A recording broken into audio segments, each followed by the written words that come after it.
And it came to be in the 9th year of his reign, in the 10th month, on the 10th of the month, that Nebuchadnezzar, sovereign of Babel, and all his army, came against Jerusalem and encamped against it, and they built a siege wall against it all around. And the city was besieged until the 11th year of sovereign Tzidkiyahu. By the 9th of the month, the scarcity of food had become so severe in the city that there was no food for the people of the land. Then the city wall was breached, and all the men of battle fled at night by way of the gate between two walls, which was by the sovereign's garden, even though the Chaldeans were still encamped all around against the city. And the sovereign went by way of the desert plain. And the army of the Chaldeans pursued the sovereign and overtook him in the desert plains of Jericho, and all his army was scattered from him. And they seized the sovereign and brought him up to the sovereign of Babel at Riblah, and they pronounced sentence on him. And they slaughtered the sons of Tzidkiyahu before his eyes, and put out the eyes of Tzidkiyahu, and bound him with bronze shackles, and took him to Babel. And in the 5th month, on the 7th of the month, which was the 19th year of sovereign Nebuchadnezzar, sovereign of Babel, Nebuzaradan, the chief of the guard, a servant of the sovereign of Babel, came to Jerusalem. And he burned the house of Yahweh, and the house of the sovereign, and all the houses of Jerusalem. Even every great house he burned with fire. And all the army of the Chaldeans who were with the chief of the guard broke down the walls of Jerusalem all around. And Nebuzaradan, the chief of the guard, took into exile the rest of the people who were left in the city, and the deserters who deserted to the sovereign of Babel, with the rest of the multitude. But the chief of the guard left some of the poor of the land as vine-dressers and farmers. And the bronze columns that were in the house of Yahweh, the Chaldeans broke in pieces and took their bronze away to Babel. And they took the pots and the shovels and the snuffers and the ladles and all the bronze utensils the priests used in the service. And the chief of the guard took the fire holders and the basins, which were of solid gold and solid silver.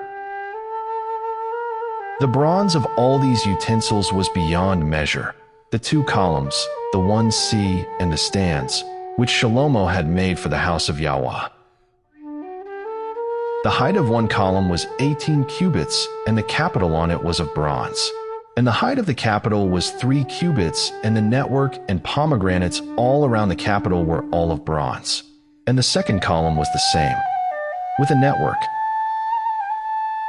And the chief of the guard took Seraiah the chief priest, and Zephaniah the second priest, and the 3 doorkeepers.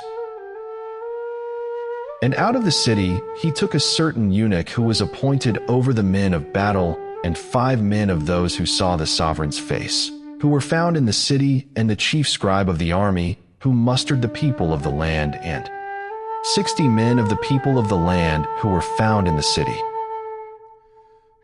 And Nebuzaradan, chief of the guard, took them and made them go to the sovereign of Babel at Riblah. And the sovereign of Babel smote them and put them to death at Riblah in the land of Hamath. So he exiled Yehudah from its own land.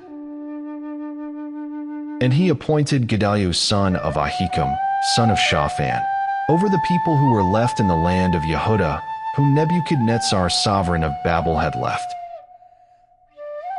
And all the commanders of the armies, they and their men, heard that the sovereign of Babel had appointed Gedaliah.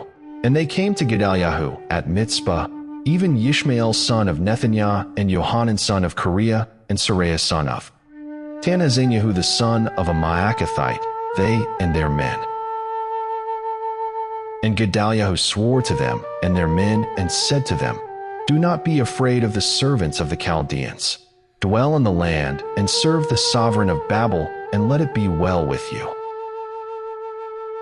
And in the 7th month it came to be that Yishmael son of Nethaniah, son of Elishama, of the seed of the rain, came with 10 men and smote Gedaliah that he died, and the Yahudim and the Chaldeans who were with him at Mitzpah. And all the people rose up, small and great, and the commanders of the armies, and went to Mitzrayim, for they were afraid of the Chaldeans. And it came to be, in the 37th year of the exile of Jehoiachin, sovereign of Yehuda, in the 12th month, on the 27th of the month, that Euel-Merodach, sovereign of Babel, in the year that he began to reign, released Jehoiachin, sovereign of Yehuda, from prison, and spoke kindly to him, and set his throne above the throne of the sovereigns who were with him in Babel, and changed his prison garments. And he ate bread continually before the sovereign all the days of his life. And as his allowance, a continual allowance was given to him from the sovereign, a quota for each day, all the days of his life.